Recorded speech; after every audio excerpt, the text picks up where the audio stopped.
bonjour à toutes et bonjour à tous. On est très heureux d'être avec vous aujourd'hui pour une conférence, on va dire, on l'espère en tout cas interactive, sur un sujet très fort en actualité qui s'appelle l'université d'entreprise. L'université d'entreprise, vous en avez vraisemblablement entendu parler, ne serait-ce que par des universités d'entreprise très célèbres. Certaines sont nées dans les années 60, d'autres sont nées dans les groupes automobiles, après dans les années 80, etc. Et aujourd'hui, on parle beaucoup d'université d'entreprise. Donc l'objet de ces 45 minutes que nous allons passer ensemble, c'est d'arriver à comprendre ce qu'est une université d'entreprise, comment on conçoit et comment est-ce qu'on pilote une université d'entreprise. On va se présenter, ensuite on va tenter donc de définir à nouveau ce qu'est une université d'entreprise. On parlera des prémices qui invitent à créer son université d'entreprise. Peut-être que vous-même, aujourd'hui, vous sentez dans votre entreprise qu'il y a quelques signes qui peuvent vous inviter à créer votre université. On parlera ensuite des étapes pour construire son université. On parlera d'exemples d'organisation pour pouvoir piloter cette université d'entreprise. Et ensuite, nous vous ferons part de quelques innovations qui nous paraissent très intéressantes à partager avec vous. Et on consacrera donc un temps de questions-réponses. Donc je suis accompagné aujourd'hui de Lucie Gauthier, qui va se présenter. Merci Christophe. Bonjour à tous et à toutes. Donc, je suis Lucie Gauthier, je suis leader formation chez Boulanger, donc une enseigne du retail que vous devez connaître, vous êtes peut-être client ou bientôt. Donc notre siège social est basé à Lesquin, dans le nord de la France, tout près de Lille. Et nous faisons partie de ce qu'on appelle la galaxie Mullier, puisque nous faisons partie de l'AFM. Aujourd'hui, je suis donc leader formation. Ça fait 15 ans que je travaille dans le domaine de la formation, dans différents domaines, je dirais dans différentes industries même, beaucoup pharmaceutiques, puis le retail. Et aujourd'hui, je suis ravie d'être avec vous et avec Christophe. Merci pour l'invitation pour discuter de ce projet de création d'université d'entreprise. Très bien, et je suis donc le créateur d'une agence de formation qui s'appelle Texagère. Et donc chez Texagère, on a 3 métiers. On a un premier métier, c'est donc que l'on accompagne les entreprises sur la structuration de leur département learning et développement, notamment en créant des universités d'entreprise, mais pas que, en mettant en place des parcours d'onboarding, en sélectionnant les meilleurs outils pour faire leur formation. On a un deuxième métier, donc on design en fait des learning experiences, donc ça fait aussi partie de l'université, très centré sur les collaborateurs. Et dans ces learning experiences, on parle notamment, on sollicite souvent sur des modules de transformation des métiers, souvent des modules, des métiers qui sont perçus dans une échéance de 2 ans. Et troisième métier, on a la chance d'intervenir avec nos clients dans 25 pays et en 13 langues. Et on est une société donc portée par l'innovation. On a créé notre première université en 2017. On a également créé le concept de boutique école ou d'espace école en entreprise. Et on a également mis en place une solution d'apprentissage 100% distanciel où les apprentis restent dans leur entreprise et ne viennent pas comme en CFA. Et enfin, vous découvrirez vraisemblablement l'année prochaine notre application de stream learning, c'est-à-dire notre plateforme Netflix embarquée, notamment pour les vendeurs.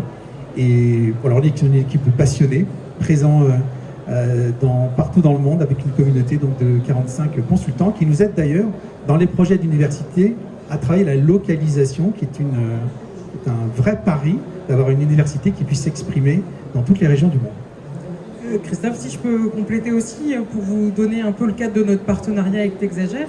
Ça fait quelques années qu'on se connaît avec Texagère et avec Christophe et ses équipes. On a déjà mis en place un certain nombre de modules et de parcours, notamment retail, mais pas que, aussi pour le commerce, pour le marketing, pour plein de domaines. Pourquoi on travaille avec Texagère? Je dirais pour principalement 2 raisons. La première, c'est leur capacité à faire du sur-mesure et toujours être avec un coup d'avance, notamment sur les métiers de demain, sur la manière dont le monde bouge et change, sur tout ce qui va être transformation, ça c'est le premier point. Aussi et surtout pour ce qui va être finalement des phases pilotes. Donc vous avez des modules déjà existants dans l'offre et que vous souhaitez les adapter et les déployer. On a l'habitude de faire ça aussi avec Texagère. Et moi, je travaille aussi avec cette agence pour un dernier point qui est extrêmement important, c'est pour former mes équipes.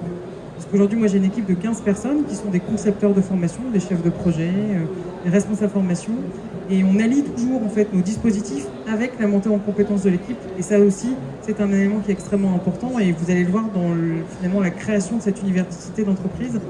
Les deux aspects, les équipes conformes, mais aussi nos propres équipes, doivent être onboardées et doivent aussi se développer sur un certain nombre de points. Et c'est ce qu'on fait avec Texagère. Merci. Je vous propose qu'on rentre dans le vif du sujet et qu'on tente déjà de définir ce qu'est une université d'entreprise. Alors, on pourrait imaginer qu'une université d'entreprise, c'est un bâtiment dans lequel on accueille des équipes. On pourrait aussi imaginer qu'une université d'entreprise, ça peut être une solution embarquée ou mobile. En fait, je dirais qu'une université d'entreprise, elle est complètement en lien avec l'entreprise apprenante. Et finalement, c'est plutôt un mindset, une université d'entreprise. C'est une façon d'aborder la formation et de considérer qu'on apprend tous les jours, on va continuer à apprendre, et qu'en fait, on embarque le learning avec soi en permanence. Et je dirais que s'il y a une chose à retenir peut-être de l'université d'entreprise, c'est que le challenge le plus important, c'est que les équipes aient envie de se former et non plus reçoivent une convocation pour aller en formation, aient envie de se former et puissent trouver dans l'université une offre très attractive et dans laquelle ils vont immédiatement comprendre que cette offre va leur permettre d'être plus performants et de prendre plus de plaisir. Ça, c'est vraiment le challenge de l'université d'entreprise. Et du reste, j'aime beaucoup cette définition qui s'affiche devant vous, puisqu'on peut parler même d'avantage concurrentiel, qui est durable. Peut-être que vous avez remarqué que certains concurrents de vous ont déjà leur université. Et pourquoi est-ce qu'ils sont meilleurs que vous, peut-être sur cette partie-là? C'est qu'on voit qu'il y a des régions, par exemple dans le monde, qui sont presque trustées par des universités qui ont vraiment développé une offre très forte et qui arrivent à recruter, à intégrer et à former, et à fidéliser les équipes mieux que d'autres. C'est pour ça qu'on en parle maintenant beaucoup, parce que les marques regardent, disent quand même comment est-ce qu'on peut arriver, nous aussi, à être performants et à avoir dans notre entreprise les meilleurs profils. Donc c'est un avantage concurrentiel certain. Et on peut se demander, mais pourquoi est-ce qu'on va créer une université d'entreprise? D'où vient cette idée? Alors, pour notre cas personnel, notamment pour Boulanger, il y avait deux axes, je dirais. Le premier, c'était d'enrichir l'expérience collaborateur, puisqu'on se replace dans un processus RH plus global, et on se dit que pour attirer et pour fidéliser nos collaborateurs, c'était extrêmement important de pouvoir poser un premier jalon sur une université d'entreprise qui développe dans la durée, et d'arrêter avec cette logique très parcellaire, un peu one-shot des formations, mais vraiment d'accompagner. Et donc ça, c'est le premier point. Et le deuxième point, c'était plutôt de créer une expérience d'apprentissage inédite. Quelque chose de jamais vu, de jamais connu, mis à part quand on était peut-être étudiant dans des universités classiques. Et dans une université d'entreprise, il y a quelque chose de nouveau. Il y a une logique aussi d'accompagnement dans la durée, avec des contenus très souvent personnalisés. Et c'est vraiment ça qui guide aujourd'hui notre réflexion et notre action autour de cette université d'entreprise.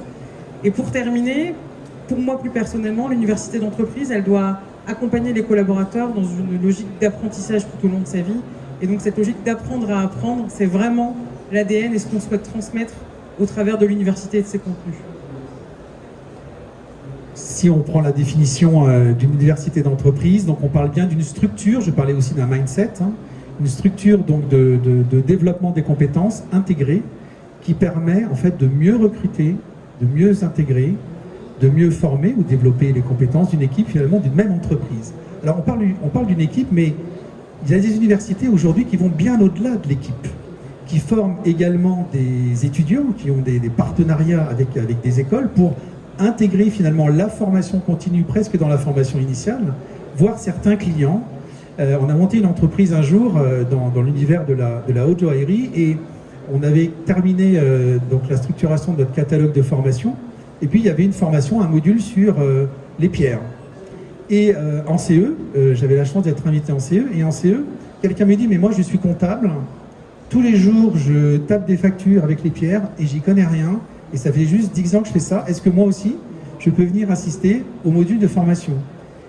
Et on s'est dit, mais bien évidemment, c'était tellement évident pour nous qu'on a ouvert cette entreprise à tout le monde. Et ce qui est génial aussi dans l'entreprise, c'est que les commerciaux, par exemple, peuvent être avec des clients, suivre les mêmes formations. Les clients peuvent être intéressés aussi sur les produits que vous vendez, et les équipes aussi du back-office. Donc véritablement, l'université d'entreprise permet de réunir tout le monde, les clients, les étudiants, les personnes qui sont en onboarding dans ce dispositif-là. Donc on peut parler d'outils carrière, tels que vous voyez affichés à l'écran. Je dirais qu'aujourd'hui, les personnes avec lesquelles on travaille nous disent que c'est quand même vraiment le moment où les dirigeants d'une entreprise se disent qu'est-ce qu'on veut faire de la formation et du développement des compétences dans notre entreprise et d'arriver à aligner la stratégie de l'entreprise avec les compétences qui sont attendues, alors pas simplement aujourd'hui, mais les compétences qui sont attendues demain. Donc on intervient beaucoup dans le domaine du retail et notamment quand on fait un module de selling cérémonie ou de culture client, en tout cas de technique de vente, le temps de faire ce module, ça prend 4 mois, de le piloter. Le temps de former tous les formateurs à le déployer, ça prend 2 mois. Et le temps de le déployer dans le monde, par exemple, ça peut prendre jusqu'à 18 mois. En fait, vous dites qu'au bout de 18 mois, le module que vous aviez créé, il faut déjà le refaire. Donc c'est pour ça que quand on est dans une université, ça permet d'aller plus vite parce que tous les contributeurs sont déjà onboardés sur le process. Je reviens. Et Lucie, tu parlais donc d'apprendre à apprendre. Je crois que c'est ça le challenge de l'université. C'est aujourd'hui une université, elle se base sur 4 piliers. On a un premier pilier, c'est qu'on apprend tous les jours, mais on apprend de tout le monde. On apprend des autres déjà. On apprend de facilitateurs, de formateurs, de coachs, de managers, de pairs, etc. Et moi j'ajouterais, je pense qu'on apprend aussi beaucoup de ses clients. Et que je vois des universités aujourd'hui qui font se rencontrer les clients et les personnes de l'entreprise. Et vous savez, en 30 minutes, les clients peuvent vous faire un retour extraordinaire qui prendrait quelquefois des heures à des services marketing en traitement de data.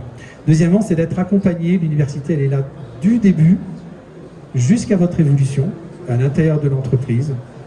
Et l'université vous permet de prendre plaisir à apprendre.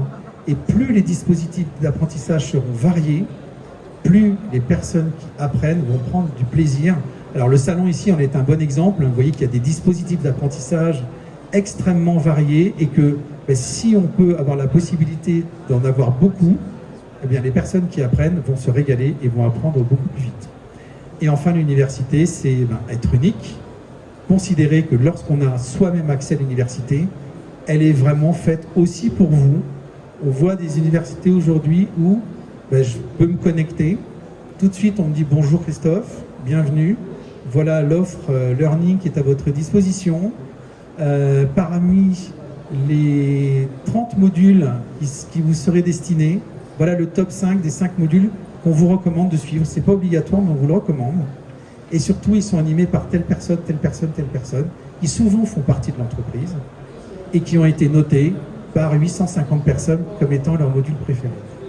Donc c'est un peu, on va parler de Spotifyisation de la formation, mais je crois que c'est une très bonne façon donc d'être en fait dans cet écosystème finalement.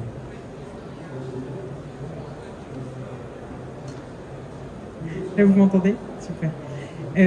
Et effectivement, pour rebondir sur ce que dit Christophe, je reviens sur la notion d'apprentissage.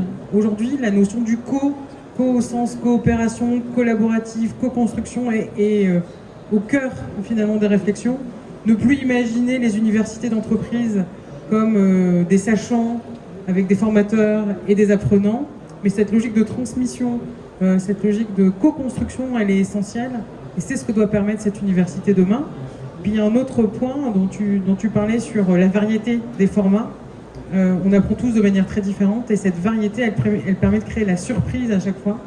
Et nous, on le voit en interne, à chaque fois qu'on monte un nouveau dispositif, on s'attelle à imaginer et à faire entrer une nouvelle modalité. Et l'effet waouh nous permet aussi finalement d'accrocher l'attention et de faire que nos collaborateurs aient envie de venir en formation ou d'aller plus loin.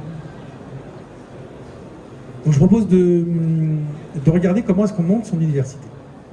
D'abord, il y a un certain nombre de prémices, et on le voit sur le salon avec des des entreprises qu'on a rencontrées qui vous invitent à vous dire, tiens, peut-être qu'il faudrait que je crée mon université. Et souvent, les départements learning ou les DRH, et même les dirigeants, font un certain nombre de constats que je vous propose de partager. Le premier, c'est la difficulté à recruter. De plus en plus, on est en sous-effectif, on a du mal à recruter, et on recrute quelquefois un peu, pas au dernier moment, mais un peu comme on peut, j'ai envie de dire. L'université vous prépare à recruter. Deuxièmement, c'est la difficulté à fidéliser les équipes. Les équipes ont besoin de visibilité sur leur évolution dans l'entreprise. C'est important. Donc les universités que l'on voit ont une visibilité à peu près à 6 ans. C'est-à-dire, on peut changer de métier 3 fois tous les 2 ans. Troisième constat, donc c'est ce manque de visibilité sur l'évolution dans l'entreprise, mais pas simplement une évolution, je vais dire, verticale, mais aussi une évolution horizontale. Il faut qu'on donne envie aussi d'aller vers d'autres métiers. Quand on prend le retail, par exemple, il y a beaucoup de personnes qui sont au siège, comme on dit, qui ne connaissent pas les métiers des boutiques. Et beaucoup de personnes en boutique qui disent « Ah ben tiens, j'aimerais bien venir à la formation, j'aimerais bien faire d'autres métiers. » Ben, l'université, elle décloisonne tout ça et elle présente tous les métiers et elle donne envie de pouvoir changer de métier. Enfin, c'est aussi, on se dit, attention, les métiers se transforment très très vite. Comment est-ce qu'on peut accompagner cette accélération des métiers? Quels sont les modules qu'il faut designer? Comment est-ce que l'on s'y prend? Enfin, on a une offre de formation qui est disparate, qui a été construite au gré des années. On a fait de la bureautique, des langues, du développement personnel, du leadership, de la vente, etc. Et puis on a l'impression que c'est pas forcément homogène et que finalement les personnes qui vont suivre les parcours de formation dans l'entreprise vont peut-être pas avoir le même discours ou le même éclat. Et c'est ce qu'on mettra à plat avec ce qu'on appelle la signature pédagogique. Enfin, c'est les méthodes pédagogiques qui peuvent être en décalage avec des nouvelles générations. On a aussi des nouvelles façons d'apprendre. Et là, quelquefois, les départements de formation se disent on est un peu sec, on voudrait en profiter pour revoir toute la façon de faire notre learning, en fait. Les parcours d'intégration, alors dans le monde, il y a certains pays qui sont très forts en parcours d'intégration. En France, on n'est pas très fort pour intégrer les collaborateurs. C'est pas général, mais souvent, en fait, on démarre l'université par les parcours d'intégration. Et vraiment le démarrage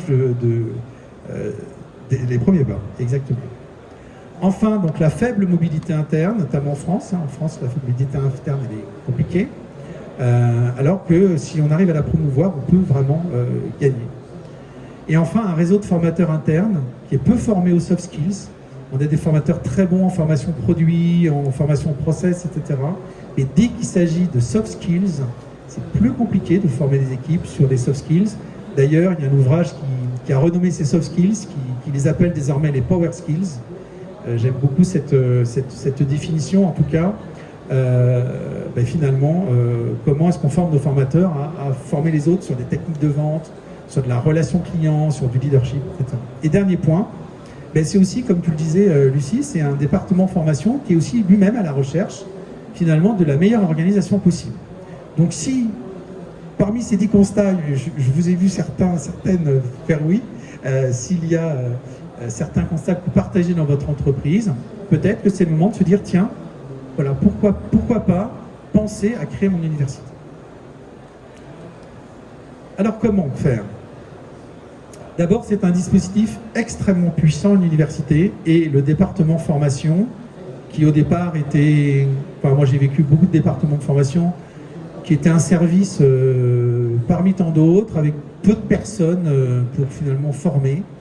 Là, on passe vraiment une génération, on est dans un département learning et développement, avec un outil extrêmement puissant. Donc avant de créer son université, il y a une étape qui va durer 2 à 3 mois au moins, c'est d'arriver donc à onboarder, à réunir les contributeurs et à les faire monter à bord du projet. Et là, donc, dans les contributeurs, nous avons donc les dirigeants, les CEO, les DG, les DRH, les VP, j'ai envie de dire toutes les personnes qui vont être mêlées, parce qu'il faut qu'ils s'en emparent tout de suite, parce que sinon, dès qu'on crée l'université, on se dit mais qu'est-ce que vous êtes en train de faire? J'en entends parler et je ne suis pas vraiment au courant, donc il faut les onboarder tout de suite. Deuxièmement, le département L&D lui-même, donc les équipes formation, mais aussi les équipes recrutement, puisque c'est un outil qui leur est destiné.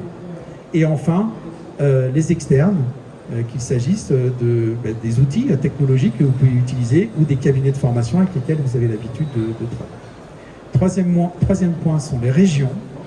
On ne crée pas une université en centrale et puis après on délivre, pas du tout, on la crée avec les régions. Donc en France, on est très régionalisé, c'est important que ces régions participent à la construction de l'université, et quand on est sur plusieurs pays, tous les training managers sont impliqués dès le départ à la construction de l'université. Et enfin, les experts, notamment le marketing, qui regarde les universités d'un œil un peu interrogatif, notamment pour les formations produits, que souvent on revoit, le commercial, bien sûr, l'expérience client, les directeurs de produits. En fait, on voit que dans l'université, tous ces contributeurs sont un peu méfiants au départ, parce qu'on ne sait pas trop ce qu'est une université.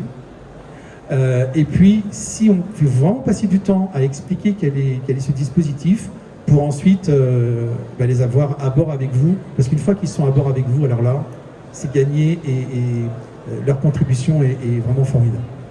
Ça a été ton cas? Effectivement, ça a été notre cas chez Boulanger. Ça a démarré par finalement mon rapport d'étonnement après 6 mois de boîte avec la DRH et le DG qui, au travers des axes que je développais, ont signé, ont dit on y va, on crée cette université. Donc ce sont mes sponsors aujourd'hui. La deuxième étape est extrêmement importante, ça a été de travailler nous avec nos directeurs régionaux. Donc nous on est dans le retail, donc on a une organisation régionale. Et donc d'aller à la rencontre de ces directeurs régionaux pour savoir de quoi ils avaient besoin, comment ils imaginaient l'université, puisqu'on la crée effectivement en centrale, mais comment on arrive à toucher nos collaborateurs en local.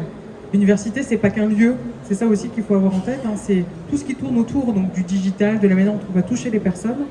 Et donc ça, c'est extrêmement important, et on en a beaucoup parlé avec les directeurs régionaux sur la manière dont ils appréhendaient cette université à l'échelle de leur magasin, au plus près de leurs collaborateurs. Et puis ensuite, Christophe parlait d'externe. Moi, très vite, ça a été de travailler avec les partenaires historiques de l'entreprise, donc tous les organismes de formation avec lesquels nous avions l'habitude depuis des années de travailler, pour les questionner sur la manière dont ils voulaient nous soutenir, s'intégrer, comment ils voyaient les choses. Et là où on avait pu avoir l'habitude d'être assez descendants dans nos besoins de formation, on les a beaucoup écoutés sur la manière dont nos collaborateurs vivaient les expériences, sur ce qu'ils avaient envie de faire avec nous, et d'être dans une vraie collaboration, puisqu'ils font partie prenante de cette université d'entreprise et en font une réussite. Donc, je dirais que c'est les 3 axes que chez Boulanger on a développés. Merci. Donc on vous suggère de faire donc un atelier d'ambition, c'est-à-dire de réunir dans un atelier de 2 heures d'abord les sponsors de l'entreprise pour présenter ce qu'est une université, et ensuite d'avoir un atelier d'1 journée avec l'équipe projet. Donc c'est un atelier créatif dans lequel, on définit ce qu'est votre université, les publics, la vision, l'offre, qui est concerné dans l'entreprise. Deuxièmement, l'expérience learning. Comment est-ce qu'on a envie que les personnes apprennent? Quel est le budget? Et ensuite, quels vont être les différents outils qu'on va utiliser et leurs impacts. Parce que l'impact d'une entreprise, il est sur l'organisation des équipes, sur la collaboration entre les services, et aussi il y a un impact budgétaire, donc une question de retour sur investissement que les sponsors ne manquent pas de nous rappeler. Ensuite, on va passer par 7 étapes pour construire l'université. Une fois donc que ce séminaire, en tout cas ces sessions de travail d'ambition, ont permis de bien définir ce qu'est l'université, eh bien, à peu près pendant 9 à 12 mois, on va créer cette université.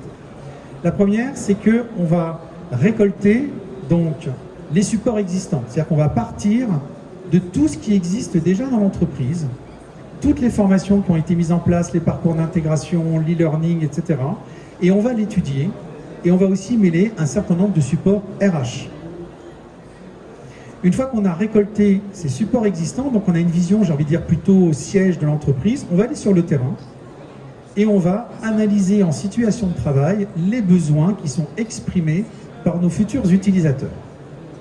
Donc là, on rencontre les équipes, l'e-commerce,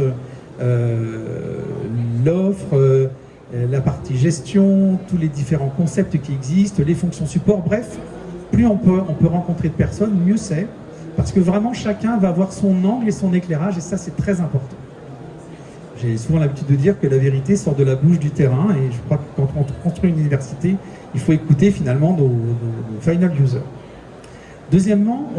Troisièmement, structurer l'offre de formation. Donc on va créer un catalogue de formation qui va donc regrouper tous les modules qu'on aura identifiés, avec dans ces modules tous les niveaux en fait qui vont être concernés, tous les métiers de l'entreprise, qu'il s'agisse du back-office, du front-office. En fait, on va véritablement bâtir notre offre. Et dans l'offre, on va d'ores et déjà savoir comment est-ce qu'on va adresser les formations. Est-ce que certaines formations nécessitent d'être totalement en classe? Est-ce que d'autres nécessitent du blended learning, d'autres du gaming, d'autres de l'adaptive learning, etc. Donc, pour chaque module, on va déjà identifier sa durée et la façon dont on va l'adresser. Et ensuite, on présente donc cette structure à nos contributeurs. Ensuite, on va travailler les parcours d'intégration et les parcours de formation continue, c'est-à-dire que l'on va regarder dans ce catalogue de formation comment les modules s'enchaînent logiquement les uns à la suite des autres, combien de temps cela prend de passer d'un module à un autre, d'un métier à un autre, voire en vertical, voire en horizontal. Donc on a finalement un catalogue de formation qui est ensuite découpé par métier. Chaque métier a son catalogue de formation par niveau et ses perspectives d'évolution ou de progression dans l'entreprise. Cinquièmement, on va travailler la signature pédagogique. C'est-à-dire que quand on apprend chez Boulanger, on ne veut pas que ça soit la même chose que dans d'autres entreprises. Quand on va entrer dans cette université, on doit avoir un effet waouh et se dire moi j'avais déjà vécu des formations dans d'autres entreprises. Alors là, franchement, ce que vous me proposez, c'est unique. Je vous donne un exemple. Si vous avez une entreprise qui vous dit nous on a une valeur qui est très importante, c'est la générosité dans l'entreprise, ça fait partie des valeurs. Et si dès le démarrage de la formation, on a des personnes qui sont assis comme vous, à qui on demande quelles sont vos attentes pour cette formation et qu'on les met sur un post-it et sur un paperboard, on n'y est pas. Par contre, si tout le monde s'exprime en disant qu'est-ce que vous attendez de la formation, qu'est-ce que les autres peuvent vous donner, qu'est-ce que vous pouvez aussi transmettre aux autres pendant ces 2 journées qu'on va penser ensemble, et nous, formateurs, qu'est-ce qu'on peut vous donner, comment est-ce qu'on peut travailler ensemble pour partager notre expérience pendant ces 2 jours, on se rapproche des valeurs de l'entreprise. La signature pédagogique, c'est faire vivre aux équipes qui viennent en formation, ensuite ce qu'ils vont eux-mêmes vivre avec leur manager ou avec leurs clients. Donc c'est cette fameuse expérience formation qu'on appelle donc la signature pédagogique et que l'on va déterminer dans le premier module qu'on va créer ensemble. Ensuite, on forme les équipes de l'université. Donc, il s'agit alors ça peut être des formations de formateurs, mais en règle générale, on crée un premier module de formation. On va aller très loin dans la construction de ce module. On va créer ce qui s'appelle un trainer's guide ou un guide du formateur. On va tout écrire, toute la partition va être écrite, et ensuite on va le présenter aux formateurs. Et on va leur apprendre à utiliser ces outils, qui sont donc très très précis, et ça va leur permettre assez facilement, même s'ils ont un petit peu peur quelquefois, assez facilement de délivrer une formation, notamment une formation de soft skills. Et c'est intéressant parce que ce trainer's guide ensuite, il est transmis dans toutes les régions, et quelquefois s'il faut le traduire en plusieurs langues, c'est ce qu'on fait aussi. Donc ça c'est très important de se dire, l'université c'est un lieu dans lequel c'est les équipes internes en priorité qui vont délivrer les formations. Et dernier point, le marketing. Le branding est important, donc l'idée c'est de pouvoir lui donner un nom, lui donner une existence comme une marque, pouvoir communiquer sur cette marque et donc attirer notamment, comme je disais, les talents et les concernés. Alors combien de temps ça prend pour monter son université? Donc si on reprend les étapes que je viens de vous présenter, sur une échelle de 12 mois, ça ne sera pas moins de 12 mois. Le temps de voir les contributeurs, d'analyser tout ce qui existe déjà, d'onboarder tout le monde dans les régions, de proposer des catalogues de formation, d'avoir des temps de réitération avec les différents services, il nous faudra au minimum 12 mois pour la créer. Alors, une fois qu'elle est créée, comment aujourd'hui on s'organise pour pouvoir la piloter, cette université? En fait, pour nous, ce qui a été, je pense, le révélateur pour toute l'équipe formation, ça a été la notion de signature pédagogique. Et c'est ce qui fait toute la différence. C'est comme quand vous allez chez Nespresso, voilà, vous vivez une expérience. Quand vous allez chez Picard, vous vivez une autre expérience. Vous savez l'expliquer, vous comprenez ce qui se passe. Eh bien, c'est la même chose. Et nous, cette signature pédagogique, ça a été le déclic avec l'équipe, c'était de se dire, mais dans tous les parcours, dans tout ce qu'on va pouvoir produire, on est unis au travers de cette signature. Et c'est ce qui pouvait manquer, et je pense à Boulanger aujourd'hui, mais dans mes autres expériences, c'est vraiment un élément qui est extrêmement fort pour le formé et l'apprenant, c'est que lorsqu'il vient, il a un parcours sans couture, et qu'il retrouve les mêmes supports, la même tonalité, qu'il soit reçu de la même manière, que les quiz soient assez similaires. Tout ça, ça contribue à lui faire vivre un moment assez inédit, un peu neuf. Et donc cette signature pédagogique, pour nous, c'était vraiment l'élément clé dans l'organisation de Boulanger. Dans cette organisation, on peut se projeter en se disant, OK, une fois que l'université est créée, ou alors qu'elle est en train de se créer, comment s'organiser? Et finalement, vous voyez à l'écran donc un exemple d'organisation que l'on voit se mettre en place très souvent. D'abord, il y a un manager de l'université. Alors, ce n'est pas forcément le directeur de la formation.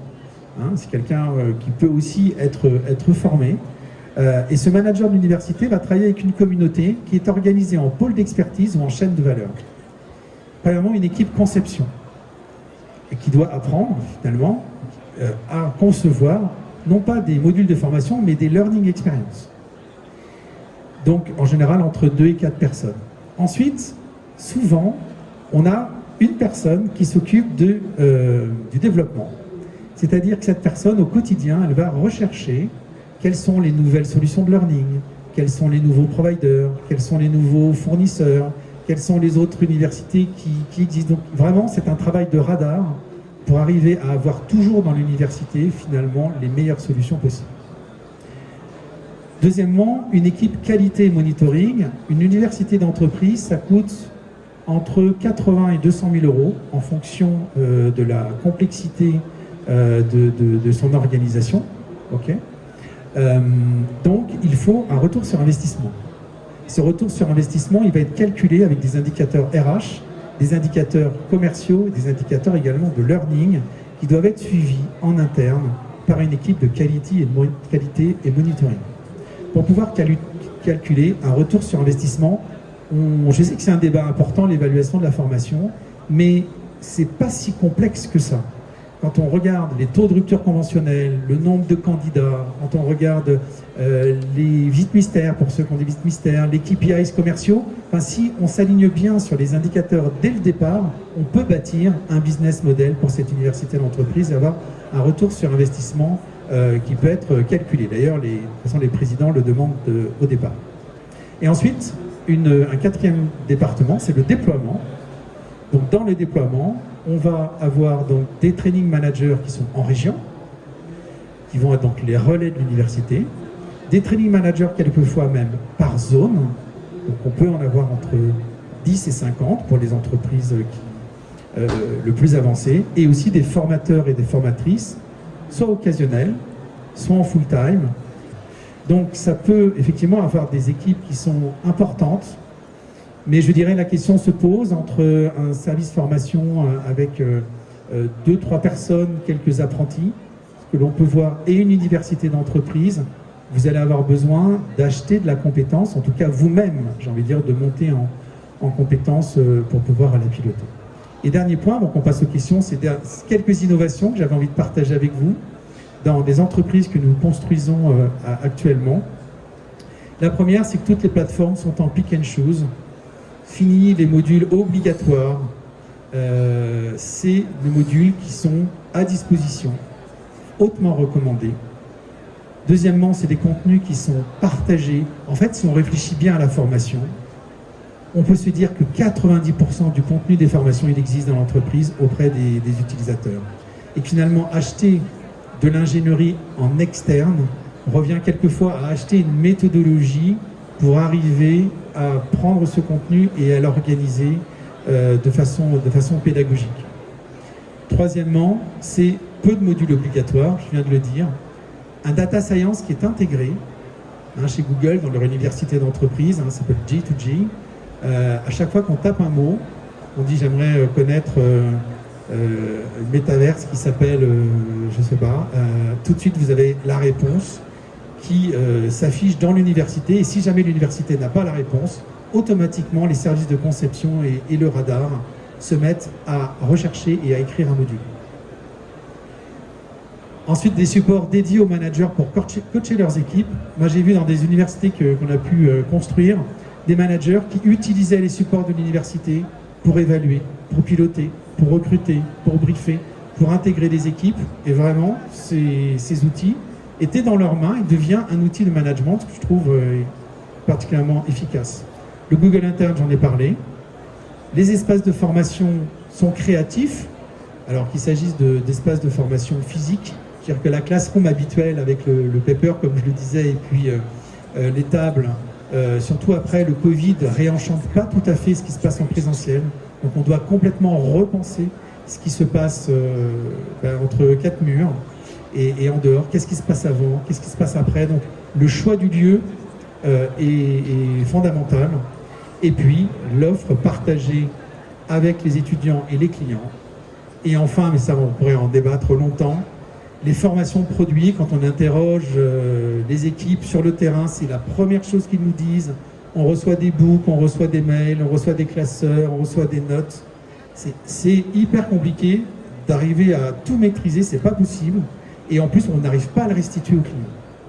Donc c'est le pari de l'université, c'est justement sur ce marketing produit, de faire en sorte qu'en quelques mots, en 3 minutes, notamment dans une vidéo, et on peut dire beaucoup de choses dans une vidéo, on puisse dire l'essentiel à nos commerciaux, par exemple, pour pouvoir s'exprimer auprès de leurs clients. Donc voilà les dernières innovations dans l'entreprise. Y a-t-il des innovations chez toi? Je vous en partage 2 qui sont très récentes.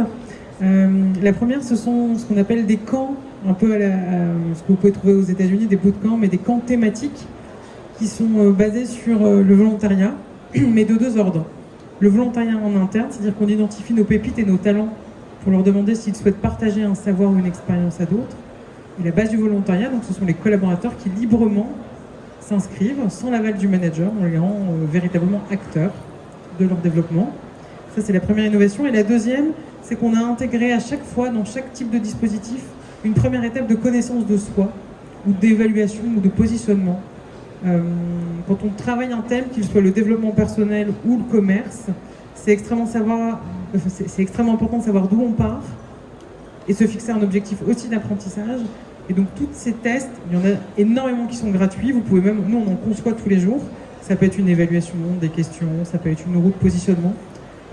On les a rendus un peu comme on parlait de signature pédagogique, des innovations, et on en crée toujours des nouveaux pour que la formation trouve vraiment toute sa richesse au travers des objectifs fixés au démarrage.